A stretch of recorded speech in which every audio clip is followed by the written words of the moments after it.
Yesterday, an Anthropic co-founder put a number on something that people in this industry will not say out loud. 60%. That is the probability he assigned to an AI designing its own successor before the end of 2028.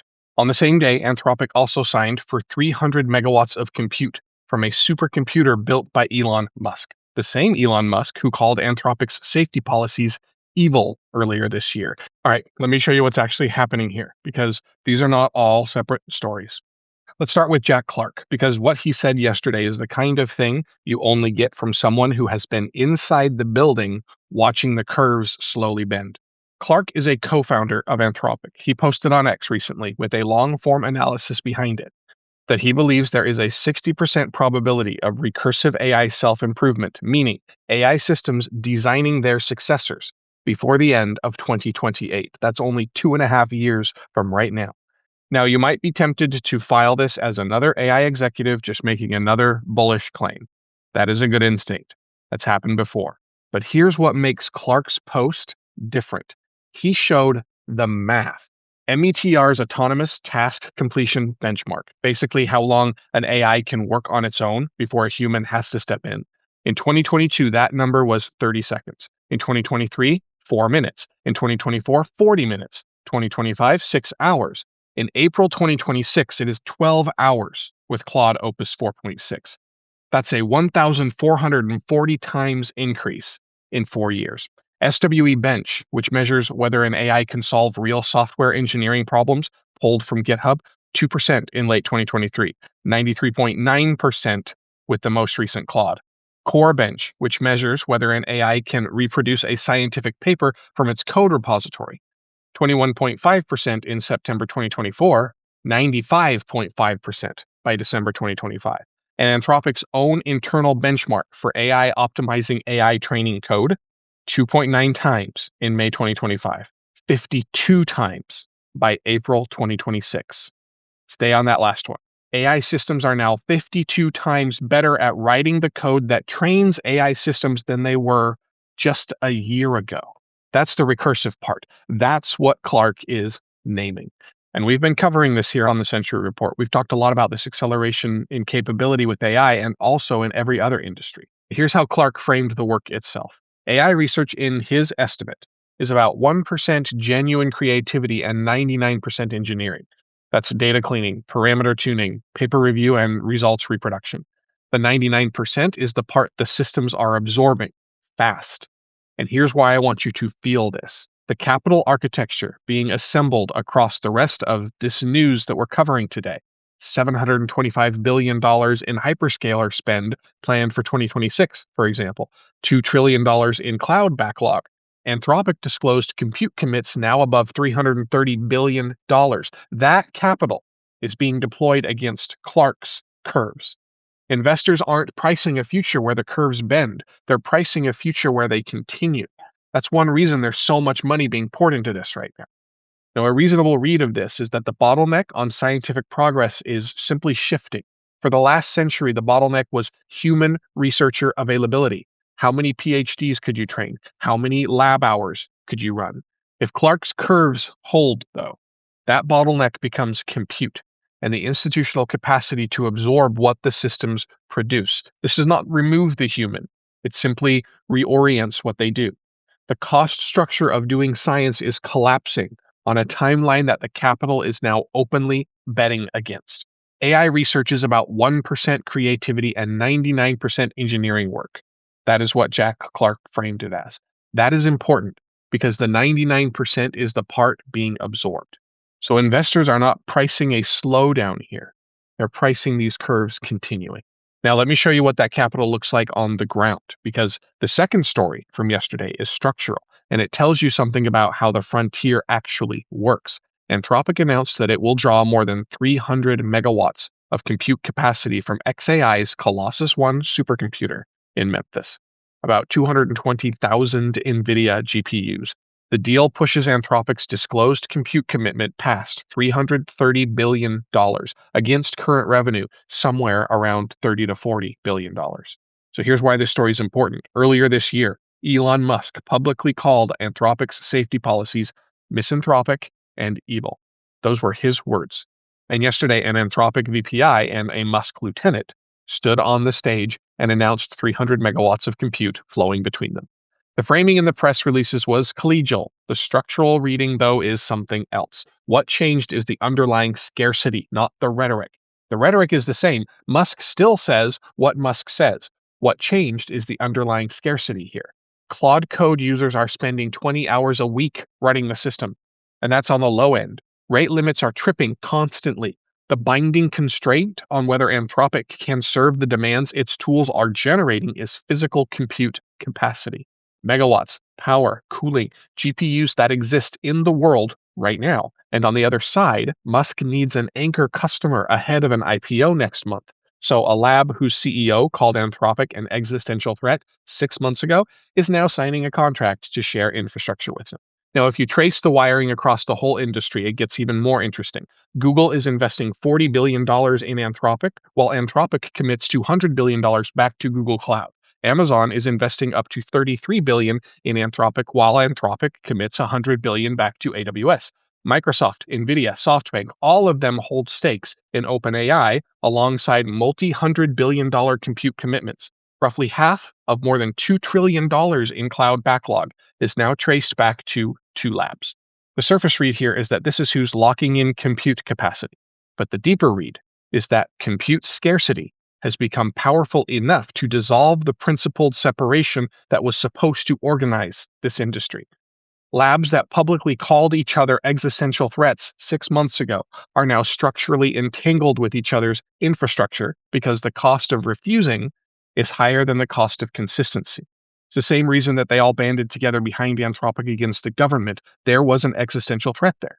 What this opens up is a frontier where shared infrastructure becomes the default substrate, which means that any governance framework that depended on a lab-by-lab containment, the idea that you could regulate Anthropic differently from an XAI, for example, because they were operationally separate, that has to be rebuilt around the assumption that capability flows through compute that everyone touches by necessity. So if you want the full capital wiring on this, the longer treatment is in today's Century Report.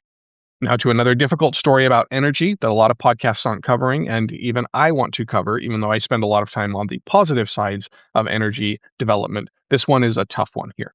American Electric Power's CEO Bill Fehrman told analysts yesterday that AEP is reviewing whether to remain in PJM and the Southwest Power Pool.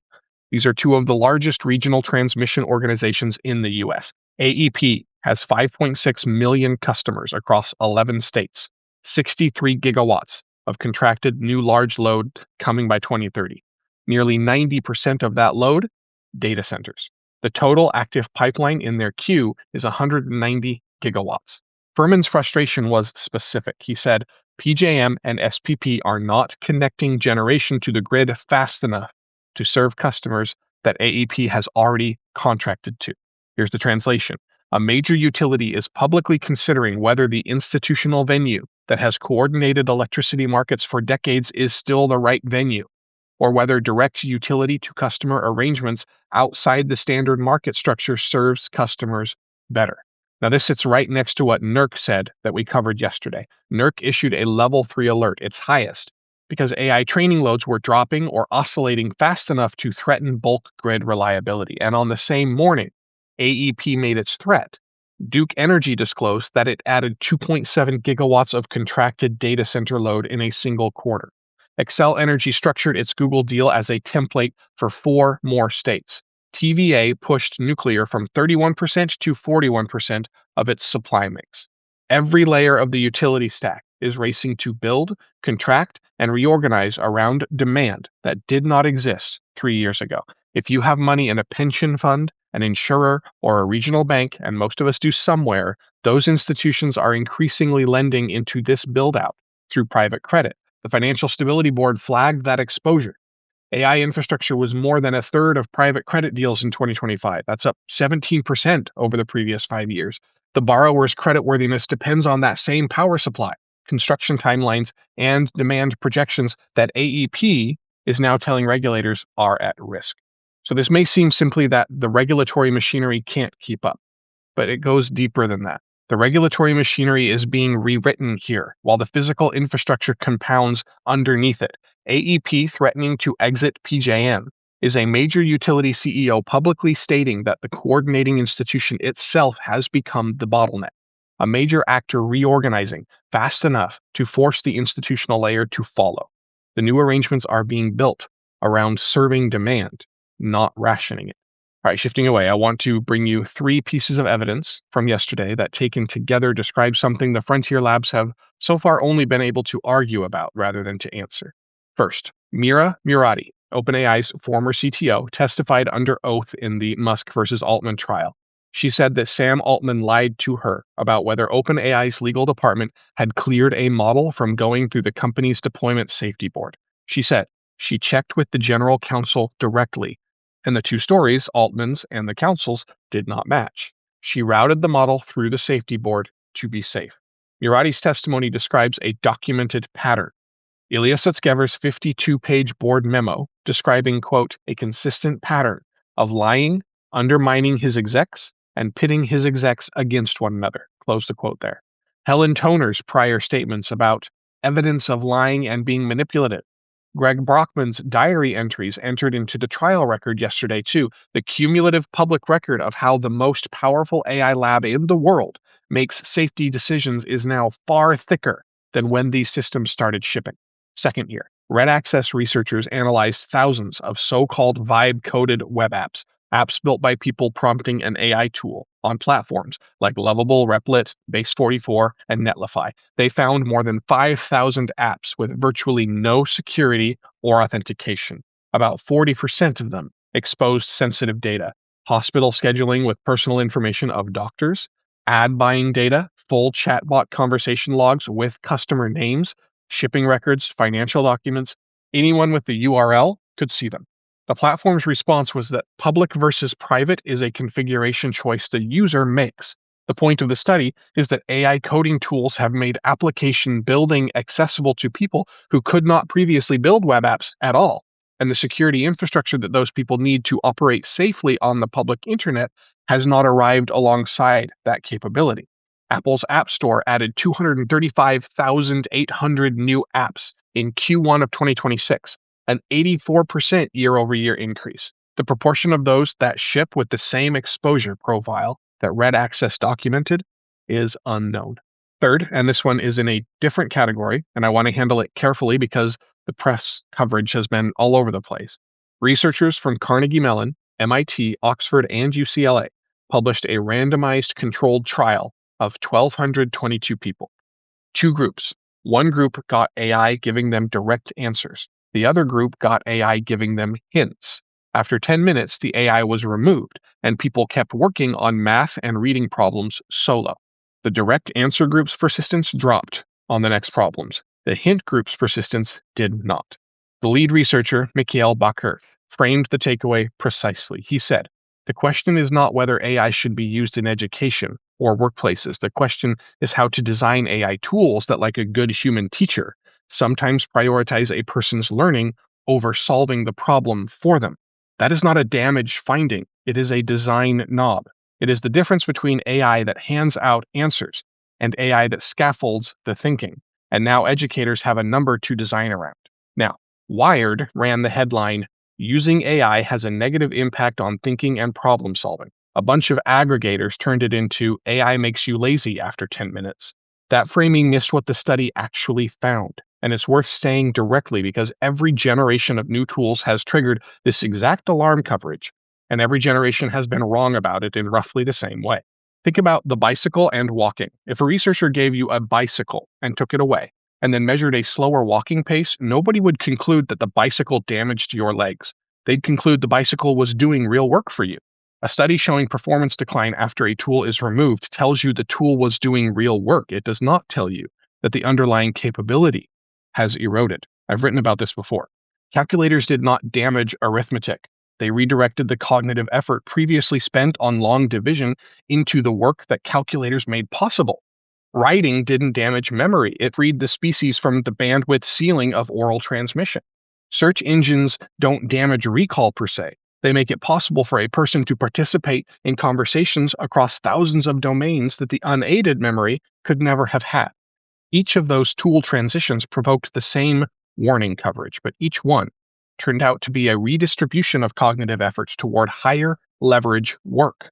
What the Bakker team actually handed educators yesterday is a measurable handle. Hints mode preserves the persistence required for skill acquisition. Direct answer mode maybe does not. That is curriculum infrastructure. A teacher walking into class next semester does not know less than she did yesterday, nor do her students. They know more. They have numbers to design around. The skill that gets shifted by a new tool was a means to an end. Better means will arrive. The end gets reached more easily. Humans put the saved capacity into work that wasn't possible before. That has been the story of every cognitive tool transition this species has lived through. And it is the story that this one is on track to repeat at huge scale with AI. Now, the first two findings, Murati's deposition and the RedAccess app audit, share a structural feature worth slowing down on. For 3 years, the gap between what AI systems could do and what the institutions around them could verify has been argued in op-eds, contested in earning calls, debated in market copy. Yesterday, it stopped being rhetorical. Murati's testimony is now sworn trial record.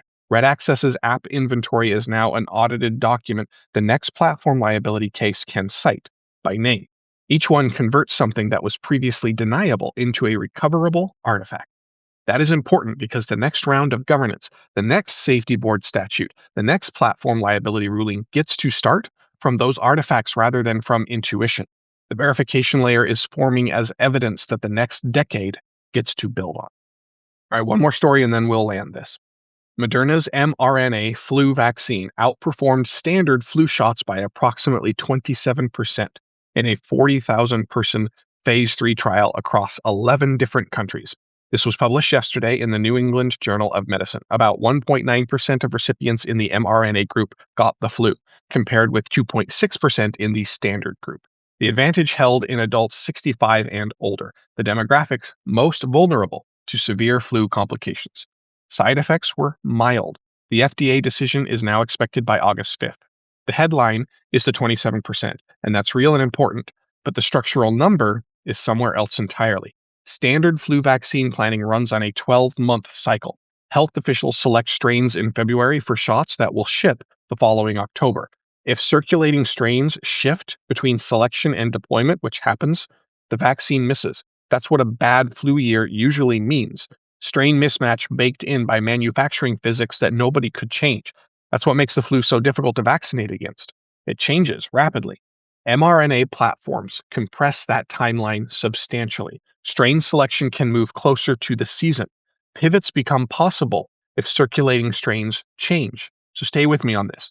The capability mRNA technology demonstrated during COVID is now translated into broader vaccine architecture. The same platform that compounded from emergency authorization through Phase 3 flu data is the platform that the next decade of vaccines will be built on. Now, that Moderna result will not become available to patients tomorrow.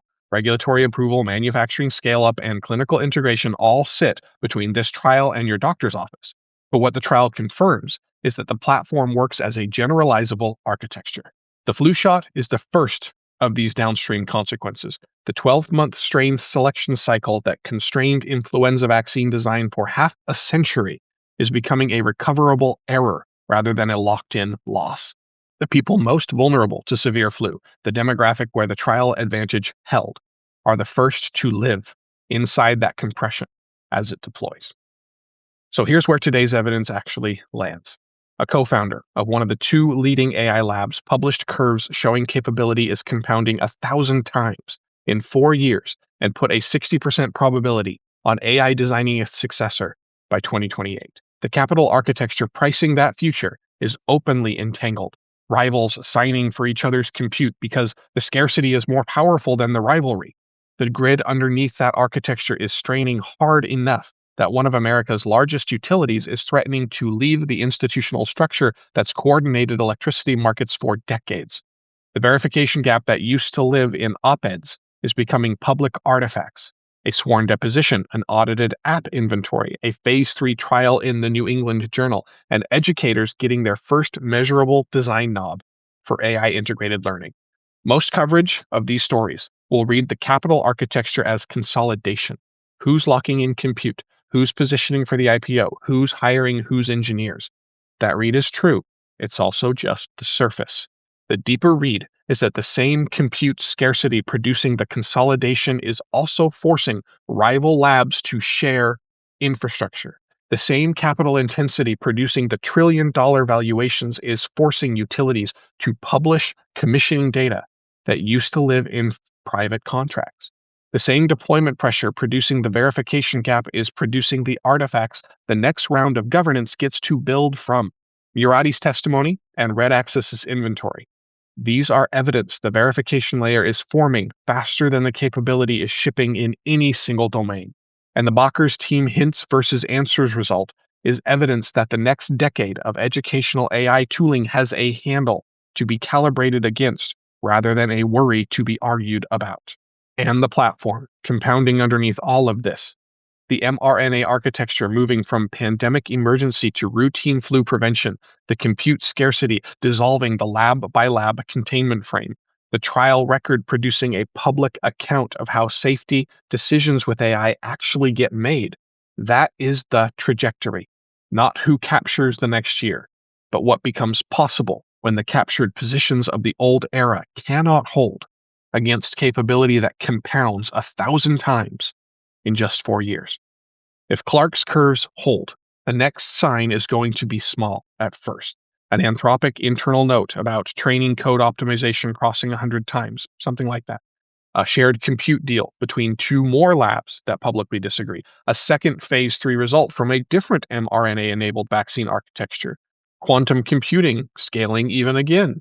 A second state attorney general filing a Pennsylvania-style template against another AI platform. Watch. Once one of these happens, others will probably follow. What yesterday actually built is the substrate the next decade gets to start from. The curves are public, the wiring is legible. The verification artifacts do exist. The vaccine platform is now greatly improved compared to old flu vaccine approaches. None of that was true a year ago, but all of it is true now. We'll see you tomorrow.